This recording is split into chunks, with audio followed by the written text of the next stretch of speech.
Microsoft Excel Speedruns. Microsoft Excel World Championships. Season 6. We are so fucked. I think a lot of people who play PC games like seeing a table every now and then. A nice, juicy chart. A list of provinces, perhaps, or a breakdown of your goals and assists after the match.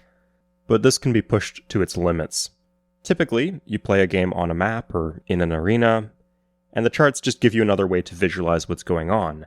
But at a certain point, the charts just become the game, and the map or the arena just become a way to visualize what's happening in your charts. If you've played Hearts of Iron or Europa Universalis, you know exactly what I'm talking about. Yes, the dreaded Spreadsheet Simulator. Games that feel like they could be an office job. To hype up this topic, you might expect me to declare that it's taking over with a meteoric rise when that's simply not the case.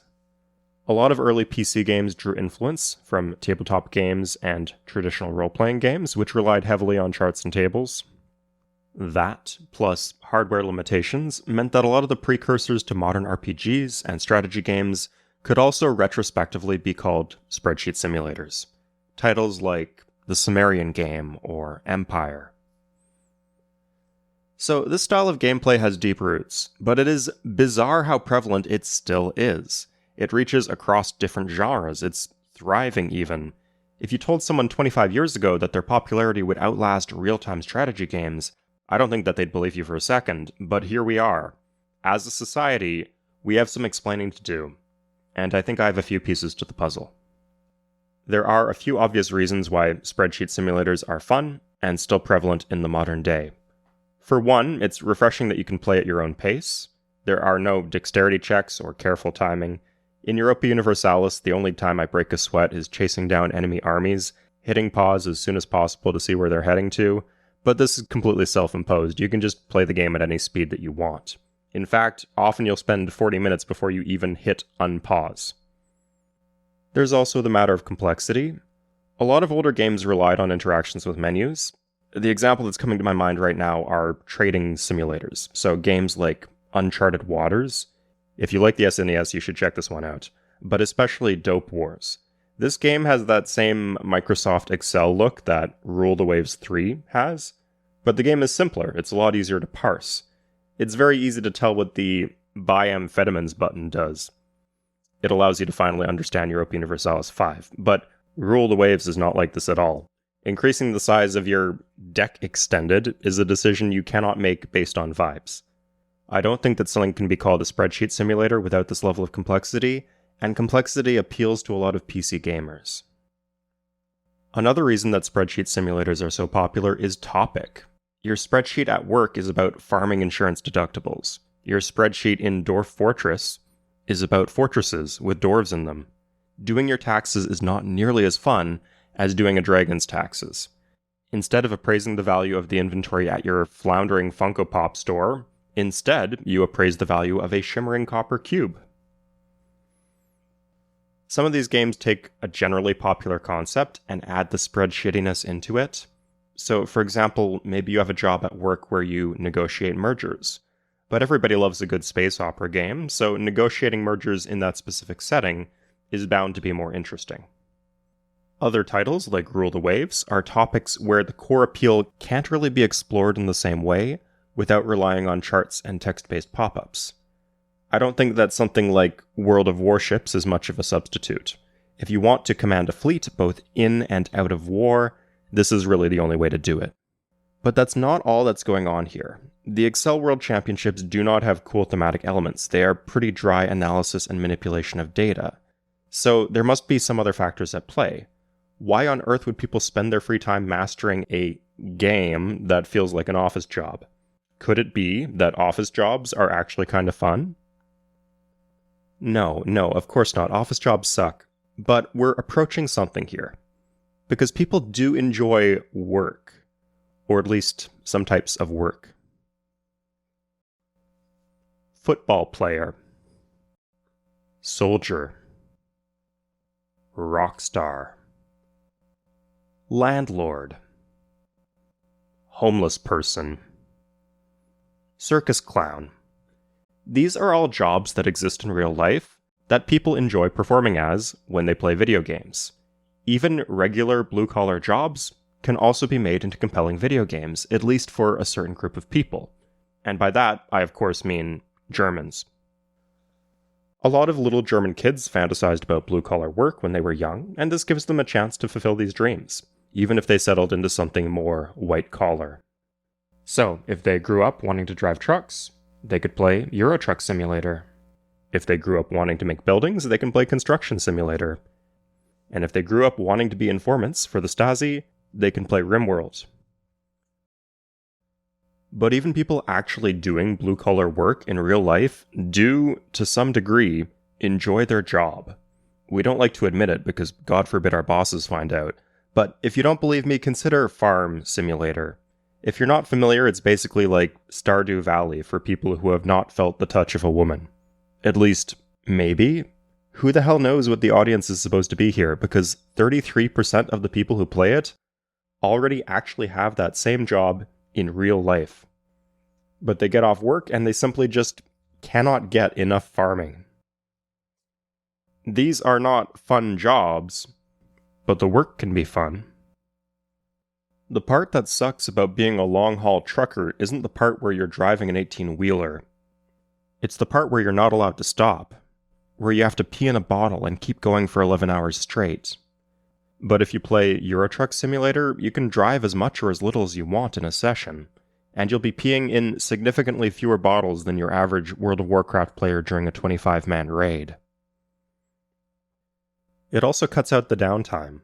In Football Manager, you need to do interviews with the press, and it's fun to choose how you're going to present your organization to the public. Only, in the game, this takes 45 seconds. In real life, a press conference would take 45 minutes. Anything can be fun when you cut out the uneventful parts. Do you know how skull-crushingly boring it is to be a soldier? But people love first-person shooters. Just because a job is boring doesn't mean that they can't make an exciting game out of it. So, that's blue-collar work, but we're talking about spreadsheets. How does this apply to white-collar work?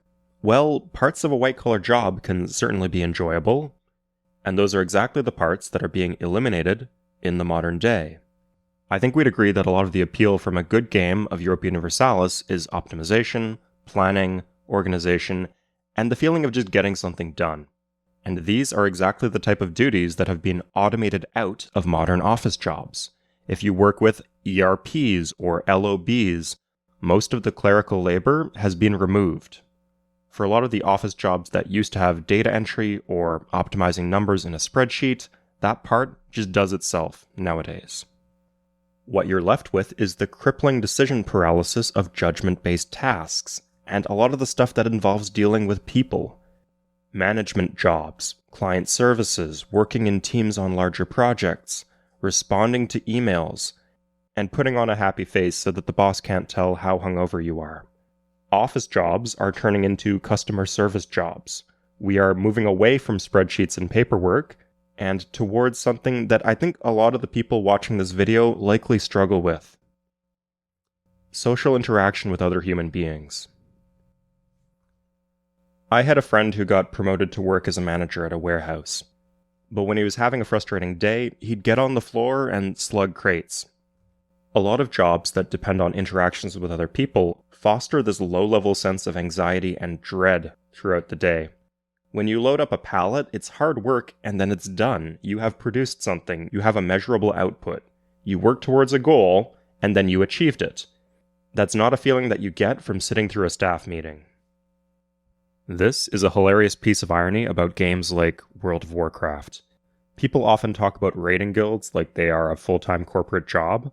The gameplay is classic sword and sorcery. You're killing monsters, doing quests, and chasing loot. Nothing about it should feel like work. It's the social dynamics that feel like work, where you have to put in fixed hours in your raiding schedule, but there's absolutely no guarantee of accomplishing anything. Where your guildmates are incompetent, they're unprepared and wasting your time, but you cannot just leave. Where being bullied and shouted at are just expected parts of the system. This is what people hate about office jobs. Almost nobody hates the spreadsheets. So, one reason that spreadsheet simulators are so popular is that their type of satisfying white-collar work is vanishing from the office world. But even the more subjective, judgment-based social tasks from white-collar jobs are also simulated when you play Spreadsheet Simulator. Answering emails is the last workplace duty that you'd figure they'd make into a computer game, but playing through a number of these games when making this video, I was surprised at how much of a common feature it is.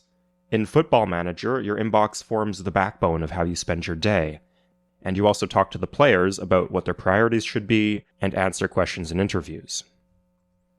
Rule the Waves could theoretically be a god game where you have total control over the Navy, but instead I was offering non-committal advice to the Kaiser and scheming to make a war break out with France. Otto von Bismarck would be proud. All of this is to say that whether or not you like the interpersonal tasks associated with white-collar work, you might like them better if they were broken down into discrete choices from a pop-up window, removing the need to pretend to care about Sarah from Policy's Labradoodle. I want to come back to the idea of childhood dream jobs because I think focusing on the job is missing the larger point. A lot of this is about wish fulfillment. You can wear different hats in EVE Online, but they support this broader fantasy of being dominated within a futuristic, anarcho-capitalist hellscape, fit for people who think that Snow Crash is aspirational and not satirical. And how about sports management simulators?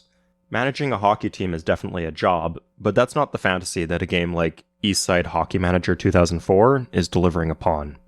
It actually allows you to create a fantasy world where all of your hopes and dreams in life were not snuffed out at a young age, where the Calgary Flames rightfully claimed the Stanley Cup after a game-winning third-period goal from Martin Gelinas, and the refs, who were fucking hosers, had nothing else to say on the matter. All of these factors add up to these games having such a powerful grip on us. People want to play something with exactly the right topic, with free reign over massive simulations so cumbersome that they cease to even function as an actual game. We have the perverse desire to transform our childhood dream jobs, or maybe even our actual jobs, into tables, charts, and discrete choices. We want nuance, and to evaluate things case by case, but also for there to be an objectively correct box to check, even for matters based on subjective judgment and interpersonal relations. The ultimate goal is mastery, in the process obliterating graphics, movement systems, and every other shred of enjoyable gameplay that stands in our path. I salute the warriors of the Microsoft Excel World Championships. They are fighting for what's right. Alright, if your love of Europa Universalis or Civilization is driven by something beyond min-maxing, check out my video on map painting games.